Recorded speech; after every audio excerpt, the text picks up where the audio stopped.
Welcome to the Report Card with Nat Malkus, the education policy podcast from the American Enterprise Institute. Over the past several months, much has been said and written about the disruptions facing the high school class of 2021, from remote graduation ceremonies to an uncertain job market to changes in the college admissions process. But we won't be talking about the class of 2021 on this episode.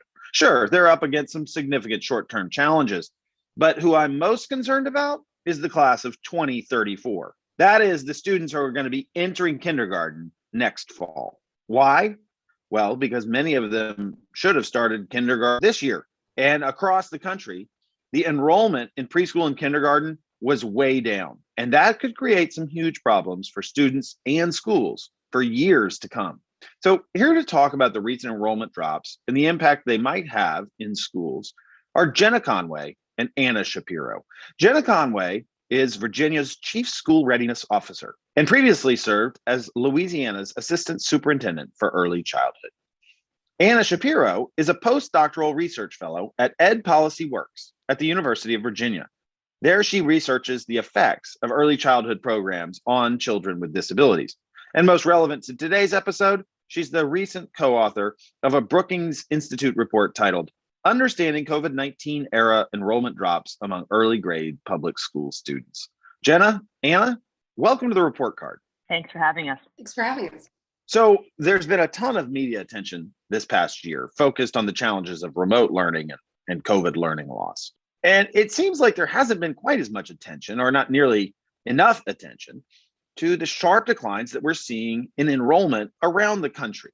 Jenna, for folks who haven't really heard about these enrollment drops, could you give us a 30-second overview of the problem?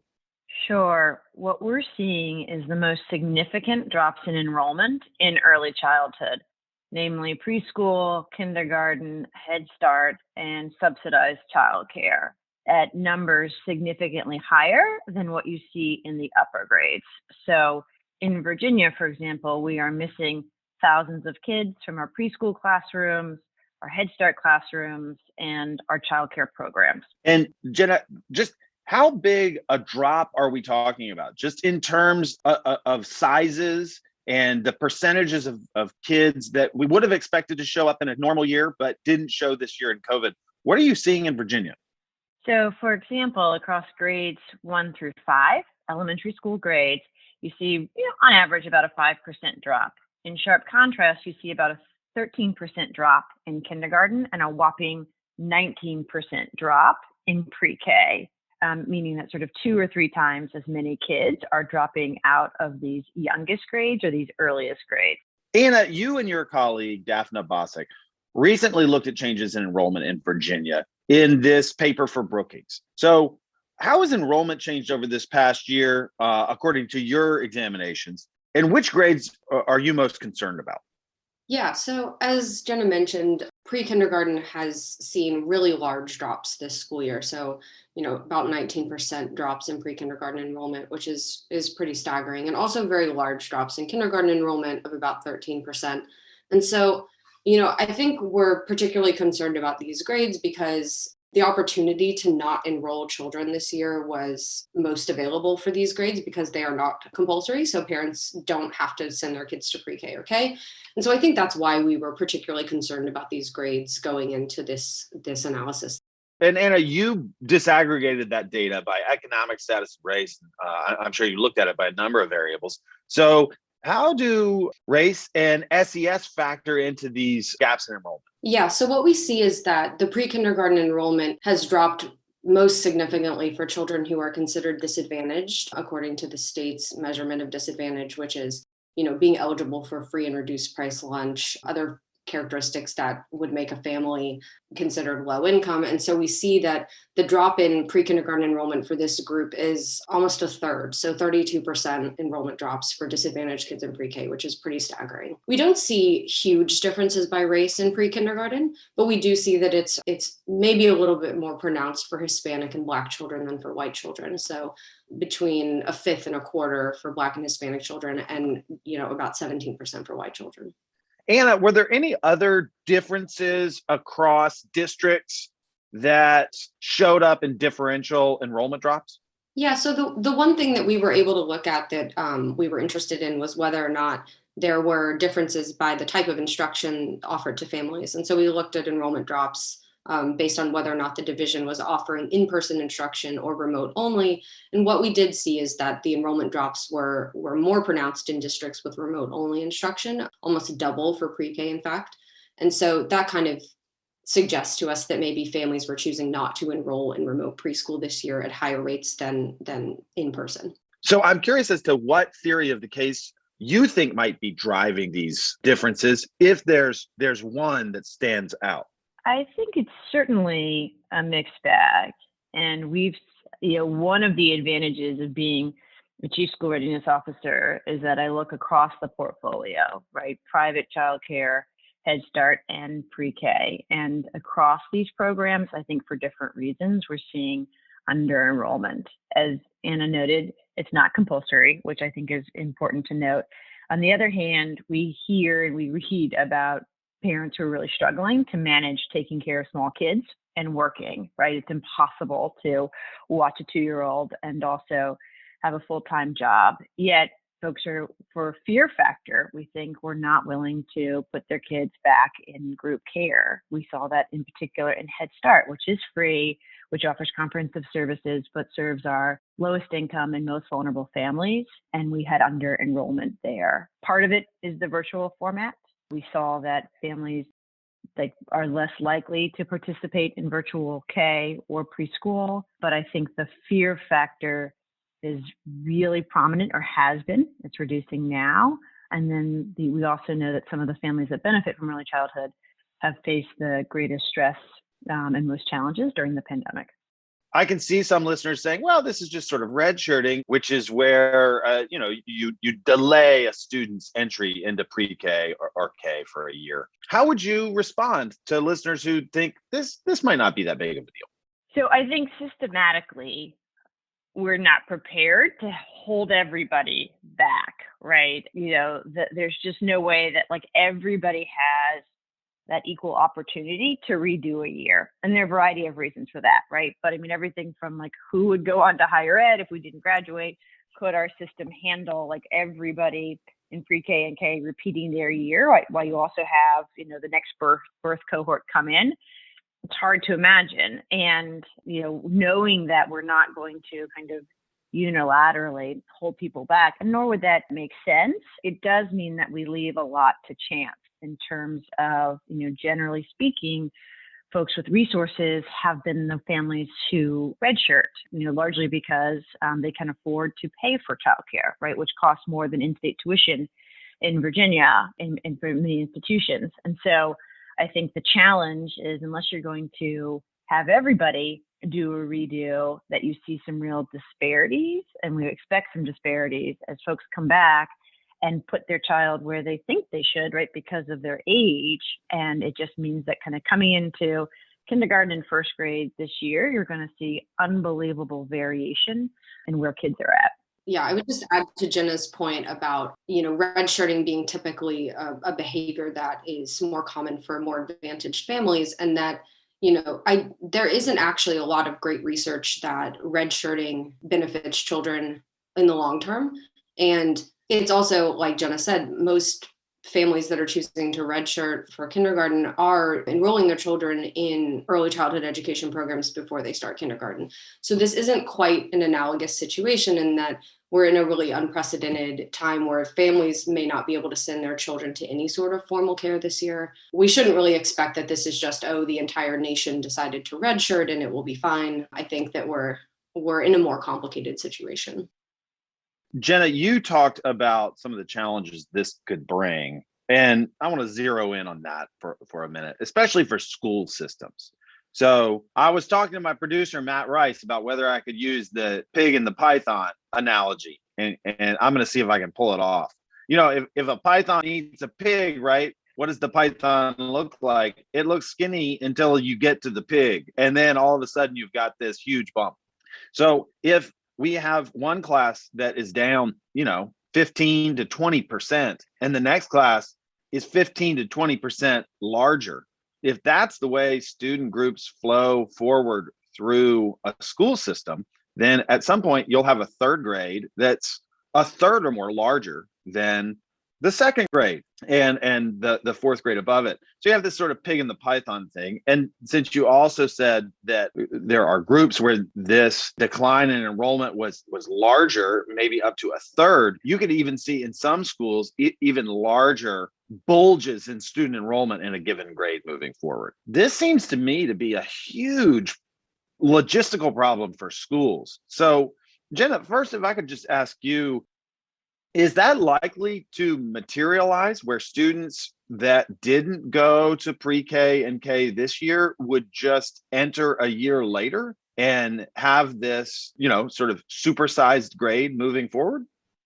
I think it's highly possible. I think it will depend on the school, district, or division, the demographics, and what's going on. We've been advising school divisions in Virginia to be surveying parents now as they are launching both pre-K and K enrollment, and to understand where parents would prefer for their children to re-enter. Is that at pre-K? Is that at K? Will they be coming into first grade? As Anna noted, there is some choice there because of the way that the compulsory laws are set up, and really trying to understand what parents want for their children, what children's actual age is, and then, sort of where kids are at.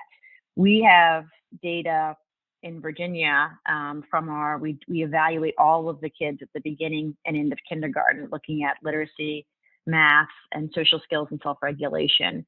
And we saw some pretty significant setbacks last year, particularly in the area of literacy for both our kindergartners and first graders. And mind you, these are kids who only had a disrupted spring and summer, and they had a single year increase. So this is 5 times what we've ever seen before in the number of kids who are identified at high risk of reading failure. And so you've got kind of kids with disrupted home lives, you've got real challenges, and then really the kind of key first thing that folks have to solve for is, where do parents think kids are coming back?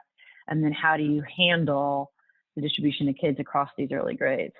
And Anna, in your research, would you think there's any reason to believe that Virginia is an exception with these enrollment declines and potential bubbles moving forward?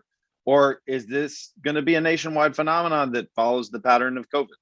Yeah, I think the overwhelming evidence so far is that Virginia is not an outlier, particularly in the kindergarten drops. I think Virginia is right on track with the rest of what we're seeing nationwide in, that 10 to 15% drop in kindergarten. I think one of the things that we were interested in doing for this piece, though, was focusing on pre-K, because fewer states offer any sort of public pre-K, which means it's harder to get a handle on those drops. And so I think it's difficult to tell if Virginia is experiencing a more intense drop in public pre-K enrollment compared to other states or not, just because pre-K has been kind of understudied this year. I think it's of high interest to early childhood researchers and to policymakers, and we'll certainly be getting more information where we can about these pre-K drops. But it's possible that Virginia has experienced a more or less intense pre-K enrollment drop. So Jenna, I have been tracking school districts on a separate project, and have noticed in reading hundreds and hundreds of district websites how many are prominently displaying their kindergarten and pre-K enrollment processes now open, trying to gather the data that you were talking about, getting ready for next year.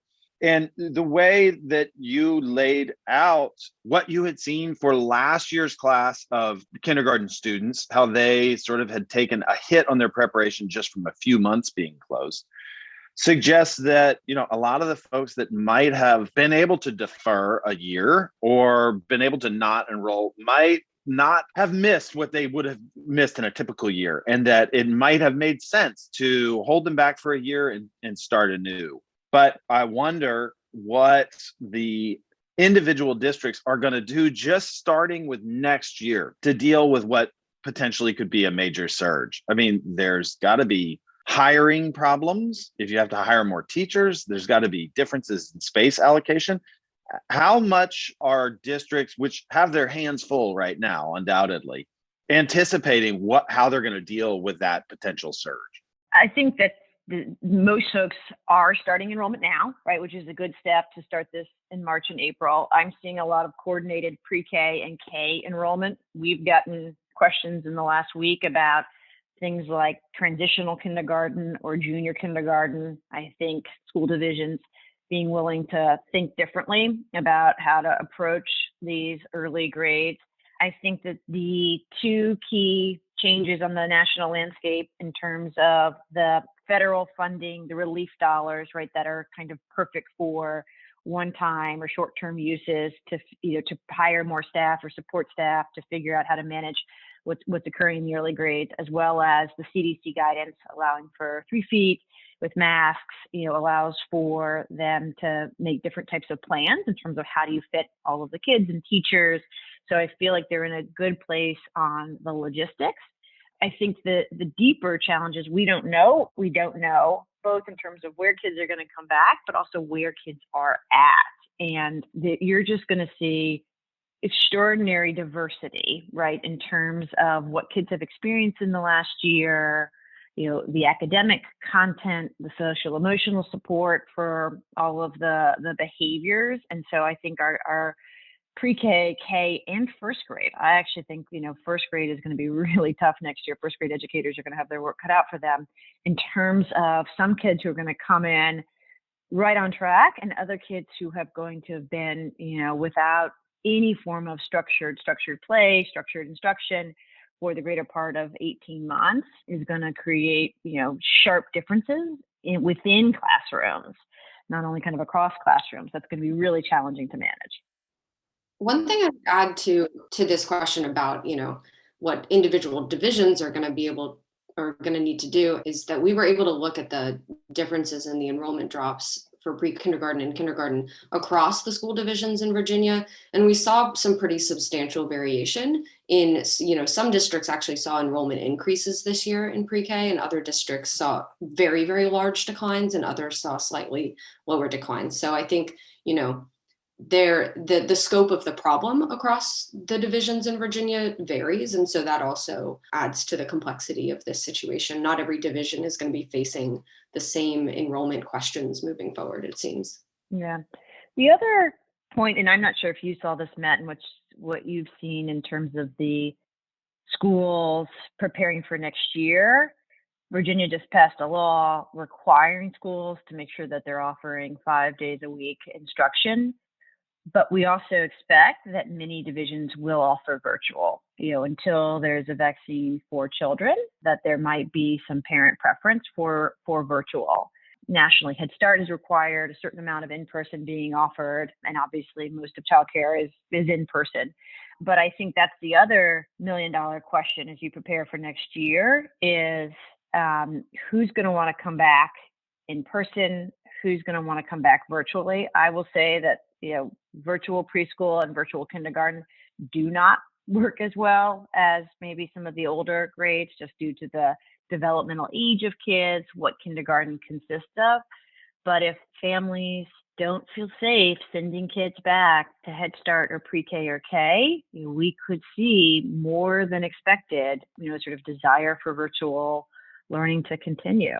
And we could see that occurring more in certain communities or in certain demographics than others. And I think that's another thing that school divisions need to prepare for. We would like all kids to come back to have the ability to participate in in-person pre-K, but if that's not what parents want, we've got to prepare for that. Yeah, certainly. And one would hope that Head Start works effectively to close gaps. And if there's a lot of virtual Head Start that may be a little less effective, I wanted to ask about the long-term rollout of this problem. There's the early childhood questions that we have to deal with next year in Virginia and across the nation.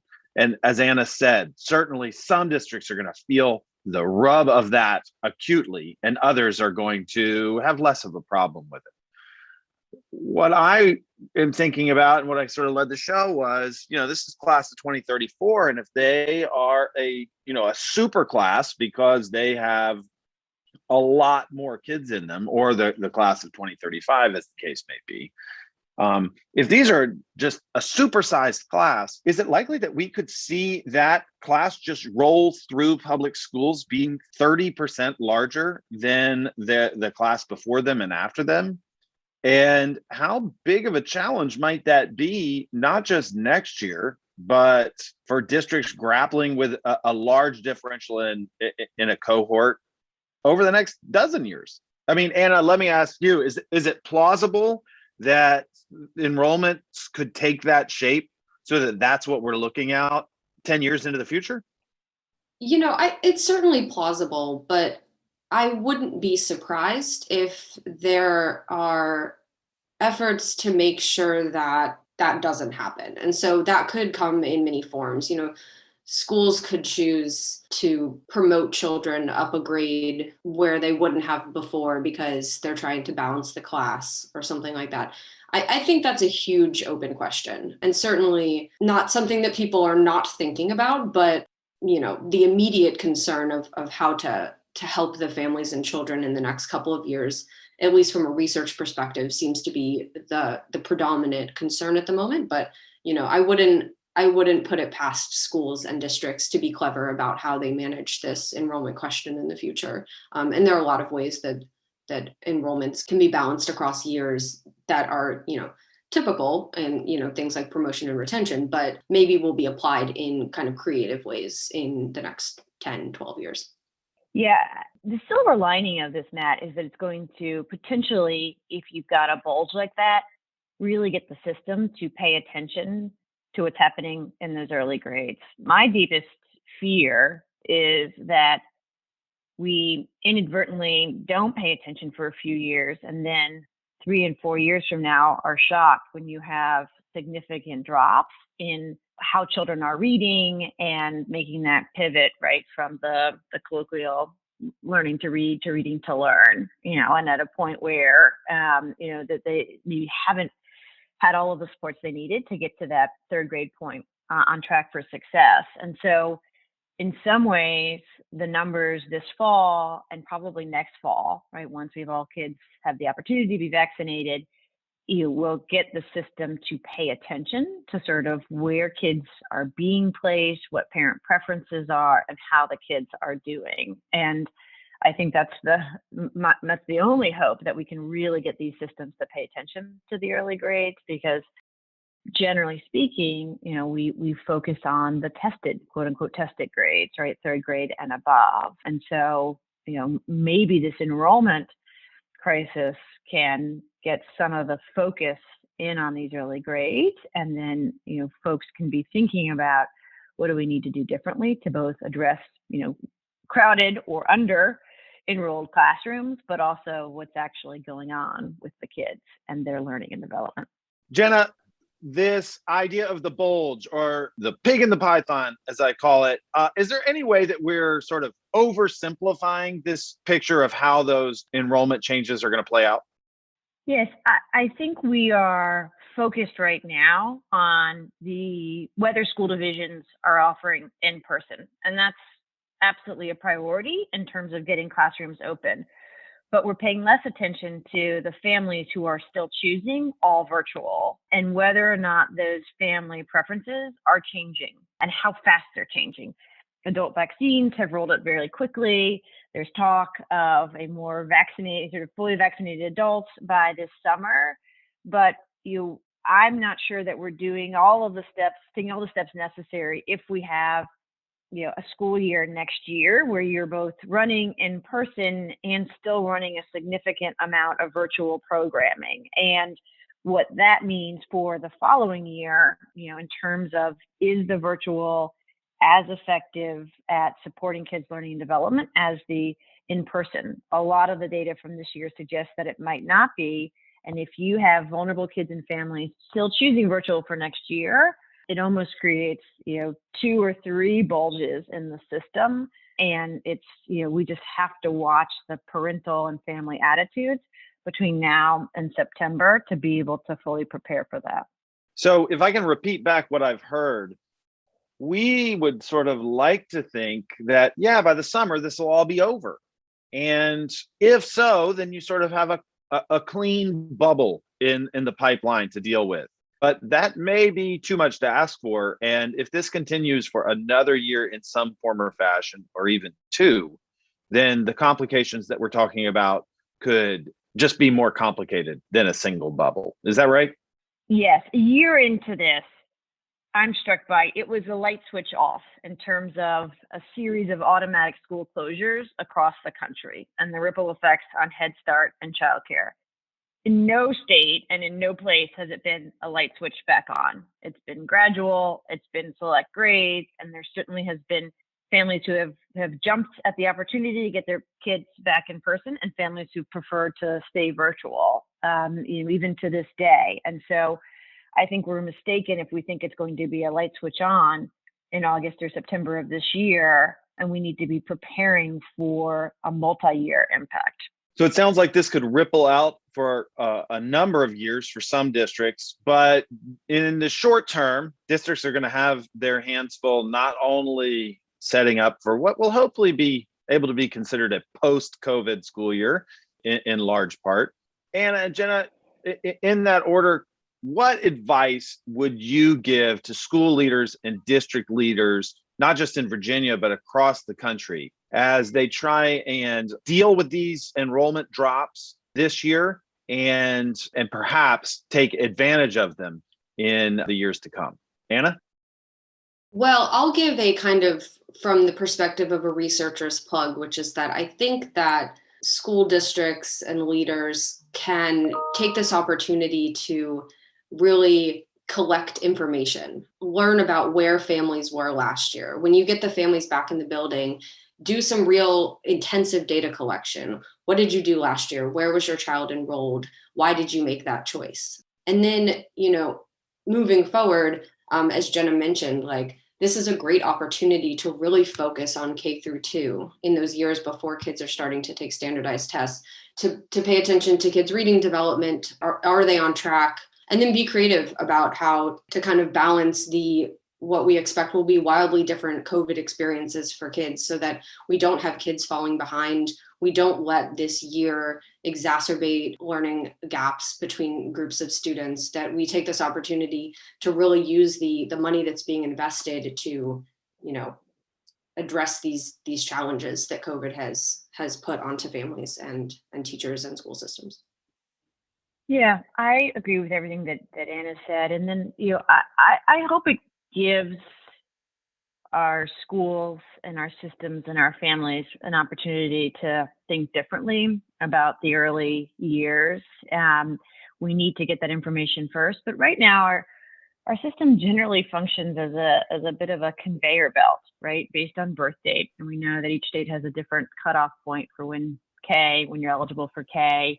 And that there's a real drive to get your kid into K, right? Because then you don't have to pay for childcare anymore.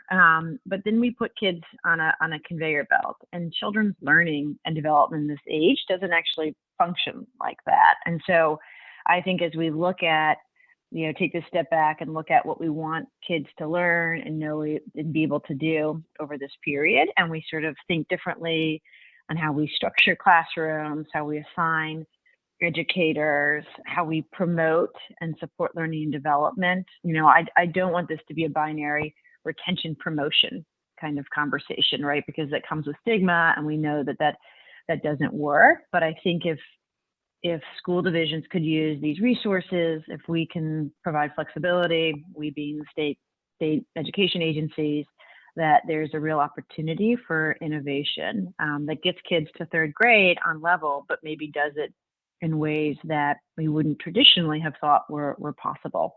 Well, it's certainly going to be a challenge in the coming years and maybe extending into the future. And Anna, we'll give you a chance to gather some data and maybe have you back on the report card to tell us how these things worked out.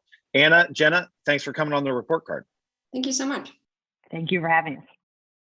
Thanks for listening to the report card with Nat Malkus. And special thanks to our guests, Jenna Conway and Anna Shapiro. We'll include a link to Anna's Brookings report in today's show notes. I also want to thank our producer, Matt Rice, who makes this podcast possible. Remember, you can subscribe to the report card on Apple Podcasts, Spotify, or wherever you get your podcasts.